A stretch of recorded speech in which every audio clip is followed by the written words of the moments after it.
usually when we look at a skyscraper, um, there's this innate expectation of structural permanence. Right. Like you look at the steel girders, the concrete foundation deep into the bedrock, and you just know it was built on measurable, objective laws of physics. Yeah. Gravity, load-bearing mathematics. Exactly. It's clean, it's predictable, and it fundamentally, it just does not care about anyone's feelings. I mean, if the math is wrong, the building falls. Right. It's a binary reality. I mean, the foundation is either structurally sound or it isn't. The physical world doesn't really negotiate with the, subjective interpretations of how much weight a steel beam should be able to hold.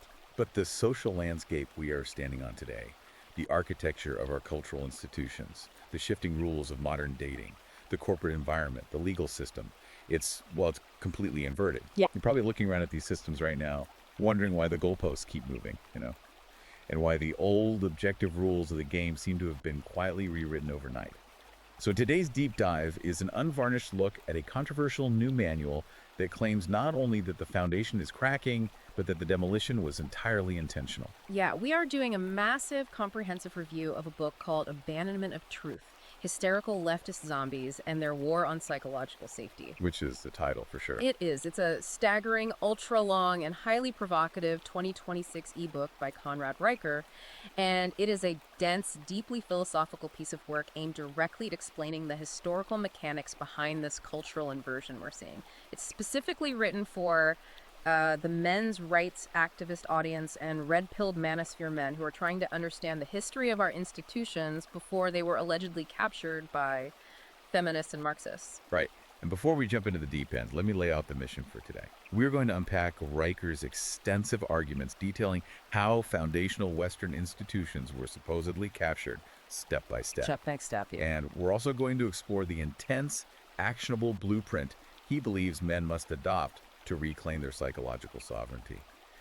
And I want to be upfront here. If the concepts we're about to explore spark your curiosity, you need to check out Amazon Kindle and Google Play Books to buy this book for yourself. Absolutely. And make sure to follow the author at Conrad and Riker on Substack. Also, please take a second right now to like and subscribe to the show. We also, we really need to state our operating parameters very clearly before we get into this. Definitely. The political, historical, and social viewpoints presented in this book are highly charged.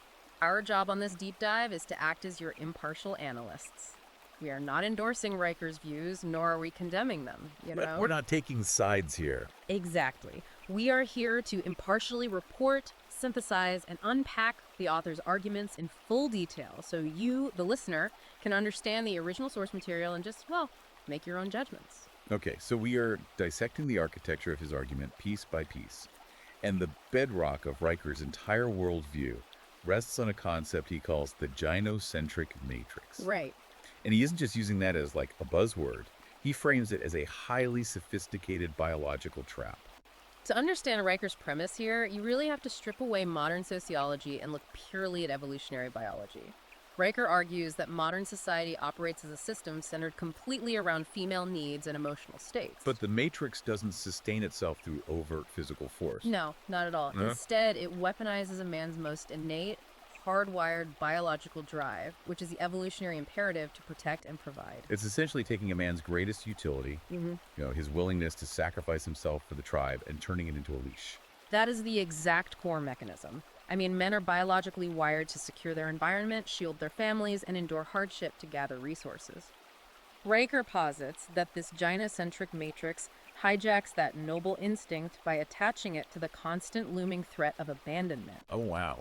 Yeah, so society dictates that if a man doesn't cater to the ever-shifting emotional demands of the culture or his partner, he will be socially isolated, legally destroyed, and stripped of the resources he worked to build. Reading through that section, I kept picturing modern society as this rigged casino. A rigged casino, yeah, that's a good way to look at it. Right, like you walk in, the lights are flashing, the games look traditional, and you're told that if you play by the rules and work hard, you win. But the house rules are deliberately written to drain one specific type of player, the traditional Stoic man. Right. The casino basically programs the slot machines to slowly siphon his chips, his time, his capital, his emotional bandwidth. But the real psychological trick here is that the casino convinces this man it is his absolute moral duty to keep playing. If he tries to cash out, they label him broken or toxic. So he just, he He bleeds out at the table, thinking his sacrifice is virtuous. The rigged casino is the perfect framework for Riker's concept of the false sense of guilt. The player doesn't realize the game is rigged because the ideological narrative has completely convinced him that his traditional masculinity is inherently oppressive. Right. Therefore, losing his chips is just him paying off a moral debt. But a casino like that requires architects, right? It doesn't just spawn out of nowhere. I mean, if I'm looking at the modern HR department or the current legal system, I need to know where the blueprint came from. Riker traces this back decades before the internet, right to the 1930s. He does. He draws a direct, unbroken line from our current cultural climate back to the Frankfurt School. Which was in Germany originally. Yes, this was a collective of Marxist intellectuals. And Riker specifically hones in on figures like Max Horkheimer and Theodor Adorno. Their core dilemma in the 1930s was analyzing why the Western working class, the proletariat in Marxist theory, had completely failed to rise up and execute a communist revolution in Europe and America. Wait, because the economic conditions during the Great Depression were terrible? Right. Theoretically, that should have been the prime breeding ground for a Marxist uprising. Why did these intellectuals think it failed? Because of the patriarchal family structure. Really? Yeah, Riker details how the Frankfurt School realized that the traditional family unit provided an impenetrable buffer against state revolution. A strong, male-led household provided too much stability, moral purpose, and generational wealth. I see. So a man whose primary allegiance is to his wife, his children, and his local community, he is highly resistant to becoming a foot soldier for a radical state ideology. So they realized a frontal assault on Western capitalism was basically useless as long as the family unit stood in the way. That was exactly their conclusion, according to Riker. These thinkers realized they had to shift the battlefield from economics to culture. So, fleeing Europe, they relocated to Columbia University in New York. Right. And Riker claims they arrived with a coordinated, explicit mission to quietly pathologize traditional male authority and dismantle gender roles from the inside out. So if you can convince the culture that the patriarchal family isn't a source of stability, but rather a site of systemic oppression, you can dismantle the buffer and finally access the working class. Exactly. Okay, let me bridge the gap here, because theories developed in a Columbia faculty lounge in the 1930s don't just magically become HR policy in 2026. There has to be an infection vector. How does Riker explain the translation of this academic philosophy into the actual everyday environments where men work and live? Right. So Riker frames this transition as the fall of the objective arena and the rise of the feeling frame.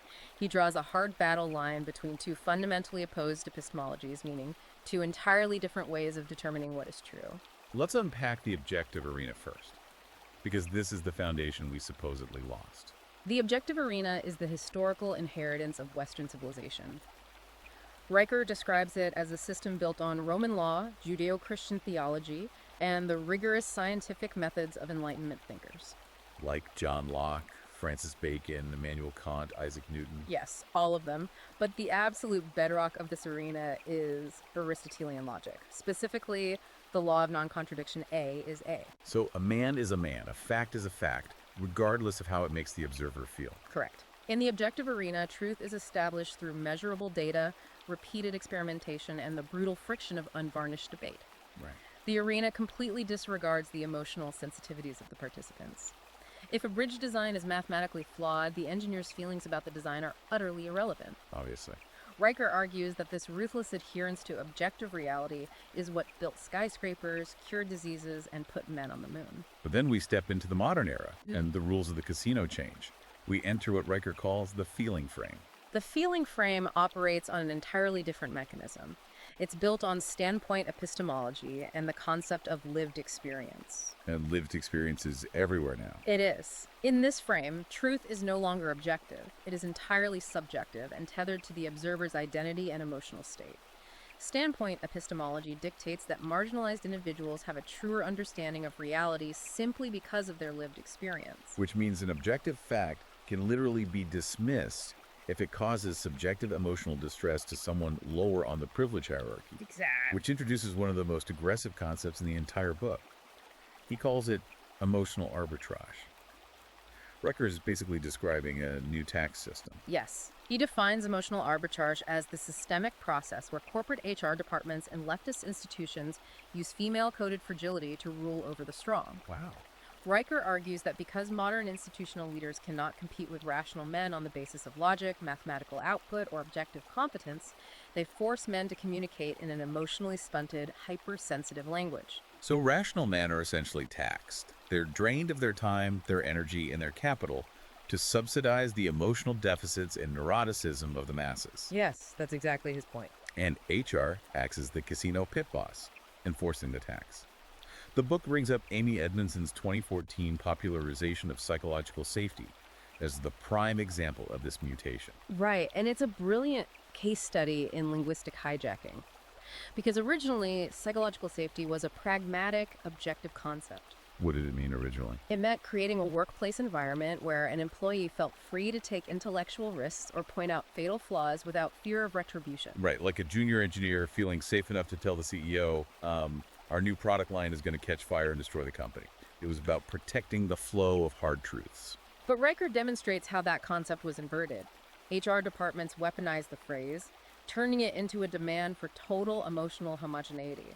Instead of protecting unpopular objective truths, psychological safety became a tool to punish any intellectual friction that caused subjective discomfort. So if your data points make a colleague feel insecure or offended, you are no longer speaking the truth. You are committing an act of violence against their psychological safety. Precisely. And the ultimate manifestation of this is the James Damore firing at Google. Riker uses this to prove that bringing facts to the feeling frame is a fatal error. Damore's situation perfectly illustrates the clash of these two arenas. Damore wrote a memo attempting to explain the gender disparities in the tech industry. And to do this, he didn't use hateful rhetoric, he used peer-reviewed evolutionary psychology and Big Five personality data. Right. He specifically highlighted the trait of neuroticism, which is the tendency to experience negative emotions like anxiety and doubt, pointing out that statistically, it manifests at higher rates in women across populations. So Damore walked into the room thinking he was in the objective arena. Yes. He brought Aristotelian logic and data sets, fully expecting a counter-argument based on alternative data sets. He brought a sword to an emotional gunfight. And Google, operating entirely within the feeling frame, responded with emotional terror. They didn't refute his data. They fired him because his objective data violated their subjective comfort. Wow. Riker uses this to show that the modern left views Stoic logic not as a different opinion, but as an existential threat that must be purged. And Riker connects this corporate purge to a much larger macro-historical theory he calls the comfort versus survival cycle.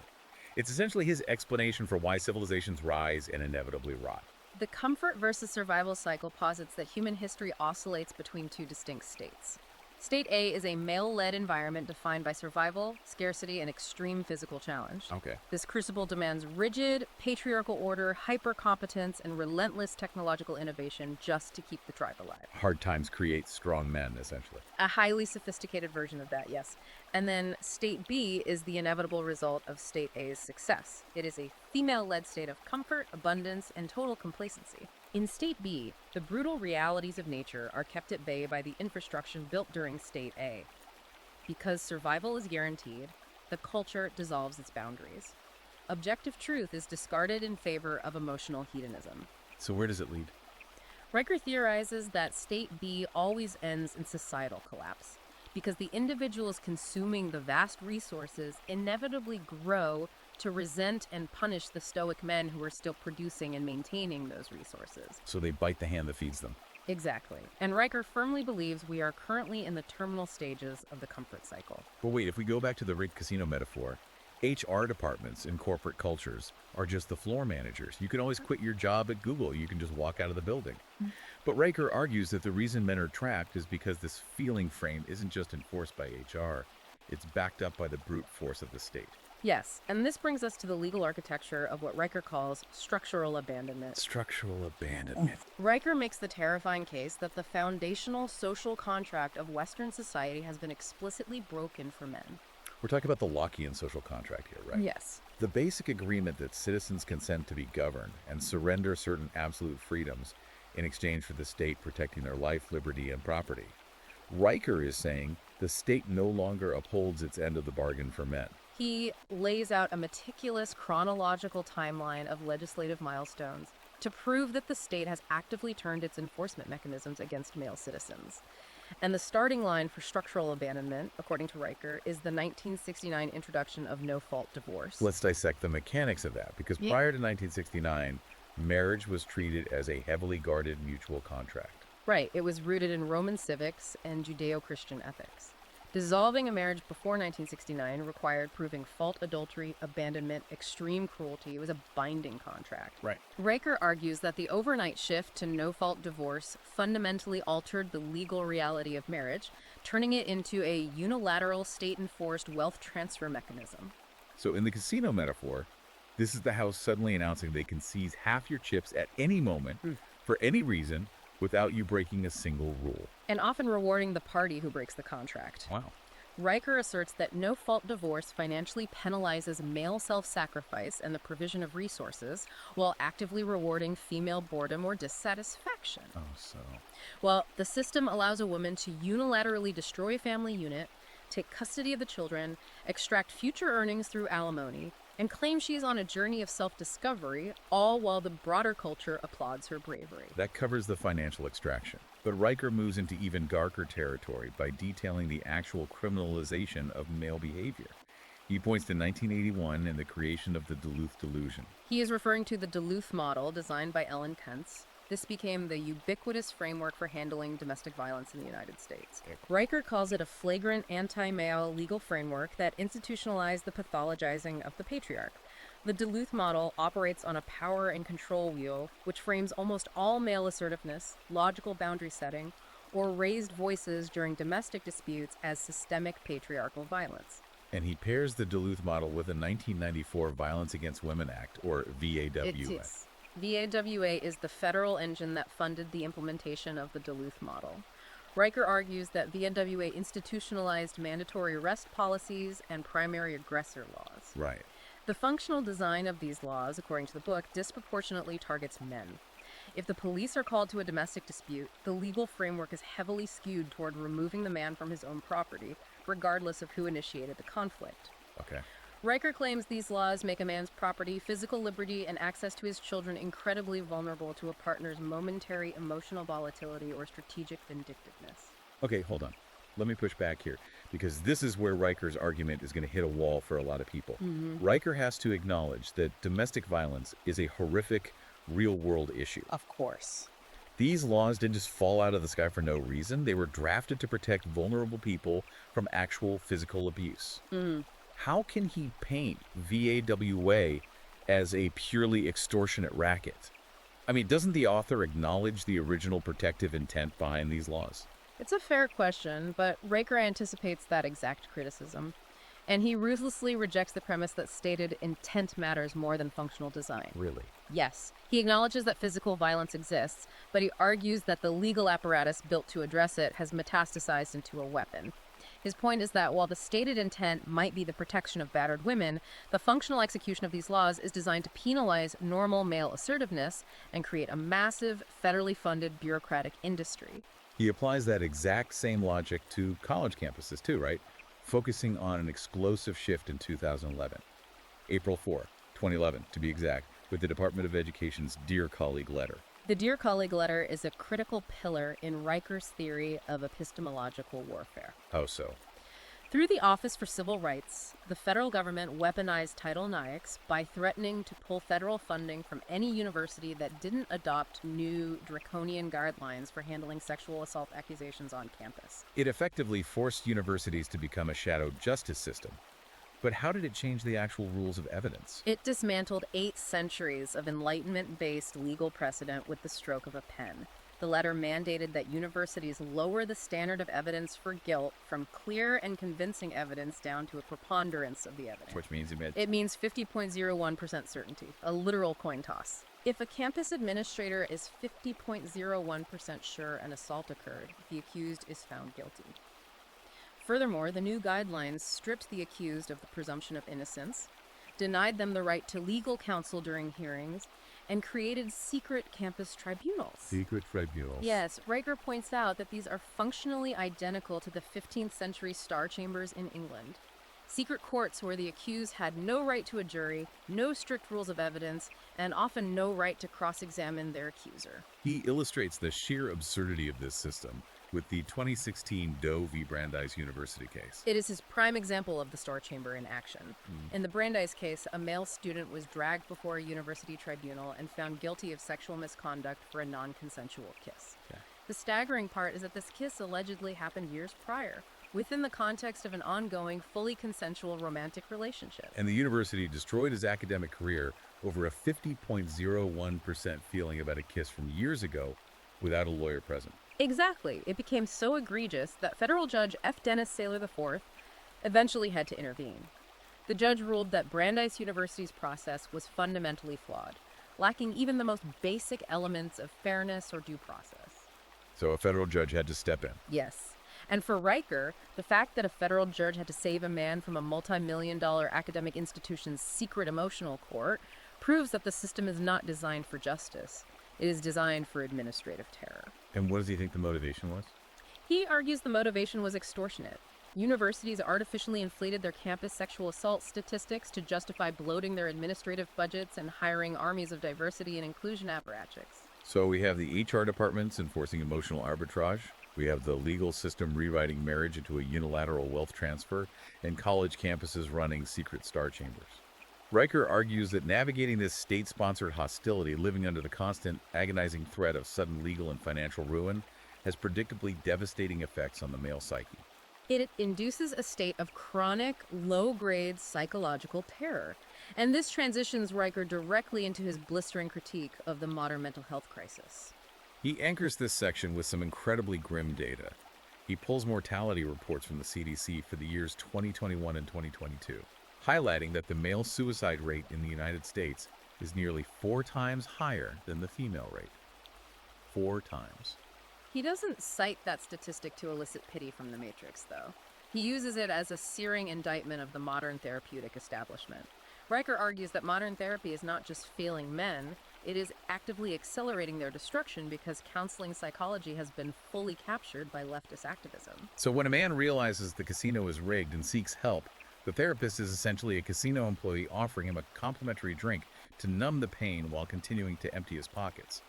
How exactly does therapy trap them? Well, Riker claims that the therapeutic state has completely abandoned the rigorous scientific methods of the objective arena. Instead, it operates on a female-dominated model that views traditional masculinity as a pathology. So normal behaviors are pathologized. Yes, normal male stoicism, the desire for competitiveness, the instinct for dominance and emotional control, these are no longer seen as evolutionary survival traits. They are diagnosed as diseases requiring treatment. And what's the cure? The prescribed cure, universally pushed by modern therapists, is vulnerable emoting. Men are told they must cry, confess their deepest insecurities, and open up to heal. Which brings us to the phrase that defines this entire cultural era, toxic masculinity. Yes. Riker does a fascinating etymological trace on where this term actually came from, and it completely blew my mind. It's a crucial piece of historical context. Toxic masculinity was not coined by angry third-wave feminists in a gender studies department. It was invented in 1984 by a man named Shepard Bliss, who was a prominent figure in the mythopoetic men's movement. Wait, a men's movement invented the term. What was the original intent? Bliss used the term to describe the spiritual alienation of modern men from their deep instinctual roots. It was an inward-facing diagnostic tool meant for internal restoration among men. Internal restoration. Okay, right. It described the unhealthy behaviors that men use to mask their loss of purpose. But Riker meticulously documents how, in the 1990s, feminists like Terry Cooper's hijacked the terminology. And changed the meaning entirely. Yes. They stripped it of its restorative context and weaponized it into a linguistic bludgeon, using it to demonize all innate biological male behavior. So, a man is told his nature is toxic. He goes to therapy. The therapist tells him the cure is to go home, sit down with his partner, and completely open up about his fears and insecurities. What happens next? Riker calls the result fatal emotional capitulation. This is perhaps the most ruthless application of evolutionary psychology in the entire book.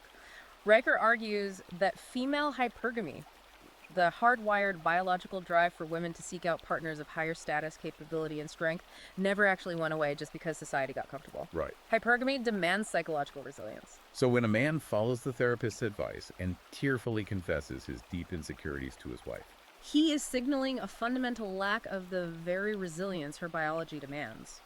Riker argues that this emotional capitulation does not foster deeper intimacy. It literally triggers evolutionary disgust in his partner. Evolutionary disgust.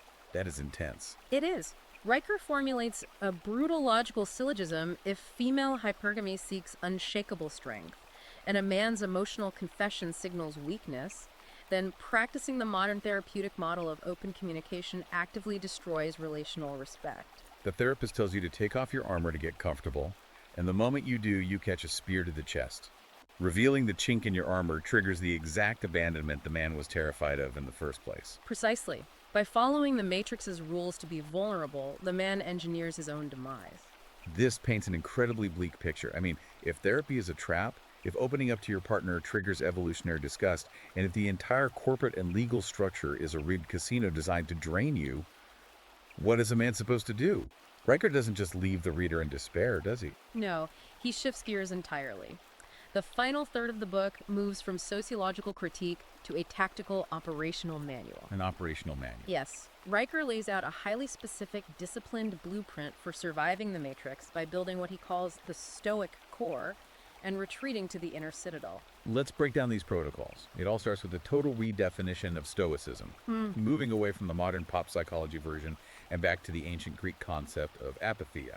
Riker clarifies that true apatheia, Stoic emotional detachment, is not psychopathy or a sociopathic lack of empathy, which is exactly how cultural Marxists try to frame it. Right, it's not about being a robot. No. Apatheia is the hard-won freedom from irrational passions. It is the ability to observe chaos without absorbing it. He uses the analogy of a judge presiding over a horrific trial. A perfect illustration. If a judge presiding over a heinous, emotionally devastating crime breaks down in tears, absorbing the hysteria of the victims and the horror of the criminal, that judge is no longer capable of rendering an objective, fair verdict. They become useless. Exactly. The judge becomes useless to society. Emotional detachment is not cruelty. It is the absolute prerequisite for justice and survival. Riker backs this up with a brilliant historical contrast, pitting George Washington against the Roman mob. The visual is staggering. Riker takes us to 44 BC, looking at the Roman plebeians. Mark Antony delivers a theatrical, highly emotional speech at the funeral of Julius Caesar. He whips the mob into an irrational, violent frenzy, completely bypassing their logic. Because they lacked apatheia. Right, because they lacked apatheia, they yielded to their passions and plunged the Roman Republic into a century of devastating bloodshed. And he contrasts that emotional collapse with Valley Forge. Winter of 1777 to 1778. George Washington's soldiers are starving, freezing to death in the snow, leaving bloody footprints. The Continental Army is on the verge of total collapse. But Washington didn't break. Did Washington yield to their despair? Did he sit in the snow and host a vulnerable weeping session to share his fears about losing the war? No. He completely detached from the ambient panic. He enforced brutal, rational discipline, maintained an unshakable stoic frame, and held the line through sheer force of will.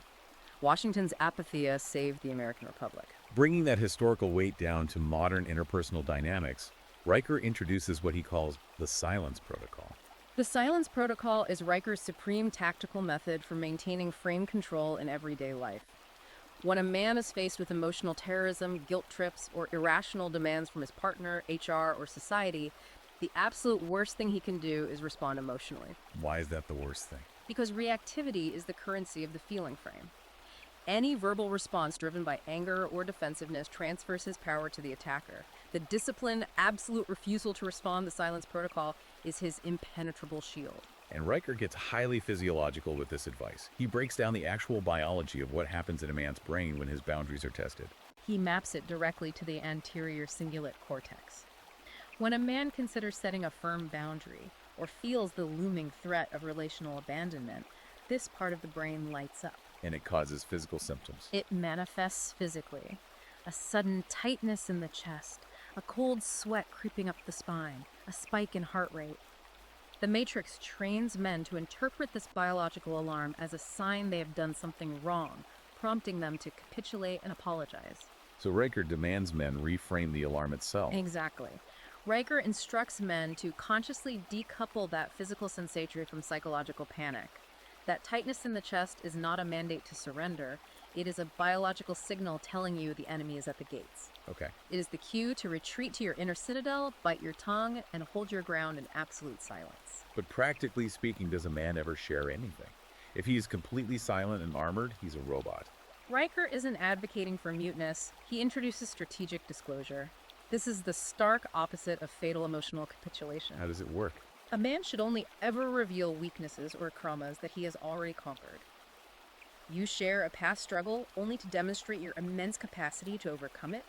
You never hand over the loaded gun of an unresolved active trauma to someone who might point it at your head the moment an argument breaks out. And what about the men who read this book and realize they're already deep inside the rigged casino? They are married, their resources are entangled, and their environment is bleeding them dry. For them, Riker prescribes the independence protocol. This is a cold, calculated, pragmatic mechanism based on identifying the sunk cost fallacy. Sunk cost fallacy. Right. Riker views the modern marriage contract strictly as a highly leveraged risk management issue. The sunk cost fallacy keeps men at the casino table because they've already invested 10 years and half their net worth. But if it's failing? If a partner views the man merely as a utility node for resource extraction while actively resenting his competence, the independence protocol demands he cut his losses immediately. You walk away from the table to preserve the only asset that actually matters, your sovereign self. Now, this brings an incredibly important point of pushback. Riker presents this incredibly rigid, heavily armored way of living. But if a man operates his entire life on the silence protocol, if he's constantly guarding his inner citadel and viewing every human relationship as a risk management contract, doesn't he inevitably become completely isolated? Isn't he just building an elaborate fortress for one? It is the most critical question of the book, and Riker's answer reveals his ultimate endgame. He does not want men to become isolated hermits. He explicitly warns that isolating a man makes him easier for the Matrix to pick off and destroy. Okay, so what's the alternative? Instead of isolation, he wants men to completely withdraw from the mainstream system and form a parallel society, a network of rational actors. Which brings us to the final sweeping phase of the book, Reclaiming Destiny and the Network State of Men. Riker's ultimate call to action begins with an audit of allegiance. He demands men perform a systematic, unyielding withdrawal of their immense productive, intellectual, and protective capacities from a mainstream society that actively despises them. And central to this withdrawal is the absolute necessity of retreating to male-exclusive spaces. Yes. Because he argues the mainstream system is designed to suppress male kinetic energy from the moment boys enter kindergarten. He points to the modern education system, pulling CDC data that shows boys are twice as likely as girls to be diagnosed with ADHD. Twice as likely. Riker argues that instead of channeling normal, aggressive, hyperactive male energy toward physical and intellectual greatness, the ideologically possessed system opts for chemical castration. Chemical castration through medication. Right. They drug young boys with Adderall and Ritalin to force docile compliance in a classroom environment built for female learning styles. And even when those boys survive the education system and become men, the broader culture tries to sanitize their physicality. Riker uses the modern fitness world as an absolutely brilliant metaphor here. He contrasts corporate gyms with what he reverently calls the Iron Temple. It perfectly encapsulates his entire sociological thesis. Look at a corporate franchise like Planet Fitness. They literally installed a lunk alarm. Lunk alarm. A blaring siren and flashing lights designed to publicly shame any man who grunts, drops heavy weights, or exerts maximum physical dominance. Right. Riker views the lunk alarm as the ultimate metaphor for the leftist matrix. It is a sanitized, HR-approved safe space where physical excellence and strain are penalized to protect the fragile egos of the mediocre. It is the weak legislating the behavior of the strong. Contrast that sanitized environment with the Iron Temple. The Iron Temple refers to hardcore powerlifting gyms, boxing clubs, and Brazilian jiu-jitsu academies. Riker views the explosive global growth of these spaces not just as a fitness trend, but as an organic, underground, spiritual counter-reformation. Wow. In these raw sanctuaries of sweat, blood, and clanging iron, men test their absolute limits against gravity and against each other. There is no HR department on the jiu-jitsu mat. Gravity does not care about your lived experience. And he notes these Iron Temples are practically the last legitimate developmental spaces left for men, especially after traditional civic institutions completely collapsed. He places the blame for institutional collapse squarely on the surrender to the feeling frame. He specifically points to the Boy Scouts of America. What happened with the Boy Scouts? Following the 2000 Supreme Court ruling Boy Scouts of America v. Dale, which injected state oversight into the organization's membership policies, Riker argues the institution began a slow, agonizing compromise. Leading to? It culminated in institutional suicide in 2018 when they admitted girls. He claims they surrendered entirely to female-coded inclusivity, effectively destroying a 100-year-old program explicitly designed to turn boys into competent, resilient men. So with the Boy Scouts gone, men must retreat to the Iron Temple. Yes. So from these Iron Temples, from the powerlifting squads and the jujitsu mats, Riker envisions something much larger emerging. The network state of men. What exactly does this shadow civilization look like? The network state is not a physical country with geographical borders. Riker describes it as a decentralized, high-trust ideological phalanx. It is a network of highly competent, rational men coordinating on unmoderated, encrypted platforms like Telegram. Operating completely off the grid. They operate completely free from the all-seeing eye of corporate HR and state surveillance. If they are rejecting the laws of the feeling frame, what rules govern this network state? They revert to classical Roman concepts of honor. Specifically, feeds the unbreakable, sacred contract of a man's word, and gravitas the ability to carry oneself with profound dignity and weight, utterly unmoved by the hysterical shrieks of the digital mob. So it's a completely different operating system. It is a parallel civilization built on lock-in self-ownership and brutal Stoic meritocracy. In this network state, men trade value, knowledge, and resources. They are judged strictly by their objective competence, their rationality, and their track record of success, not by their adherence to feminist dogma or their ability to navigate subjective emotional offenses. It is the ultimate final rejection of the rigged casino. Yes. Well, we have covered massive ground today. We've traced Riker's blistering arguments from the 1930s Frankfurt School's alleged assault on the patriarchal family all the way through the modern HR departments enforcing emotional arbitrage. Covered a lot, yeah. We've examined the legal system's structural abandonment via no-fault divorce and Title IX star chambers, and we explored the psychological traps of modern therapy. Finally, we unpacked his rigid blueprint for resistance apatheia, the silence protocol, and the retreat into the Iron Temple to forge a decentralized network state. It is a sweeping, unapologetic, and completely uncompromising worldview. Riker is demanding that men entirely rethink their relationship with modern society, evaluate the biological reality of their romantic partnerships, and radically reconstruct their own minds. Which leaves us with a final lingering thought to mull over. Riker presents a brilliant, architecturally rigid blueprint for absolute self-reliance.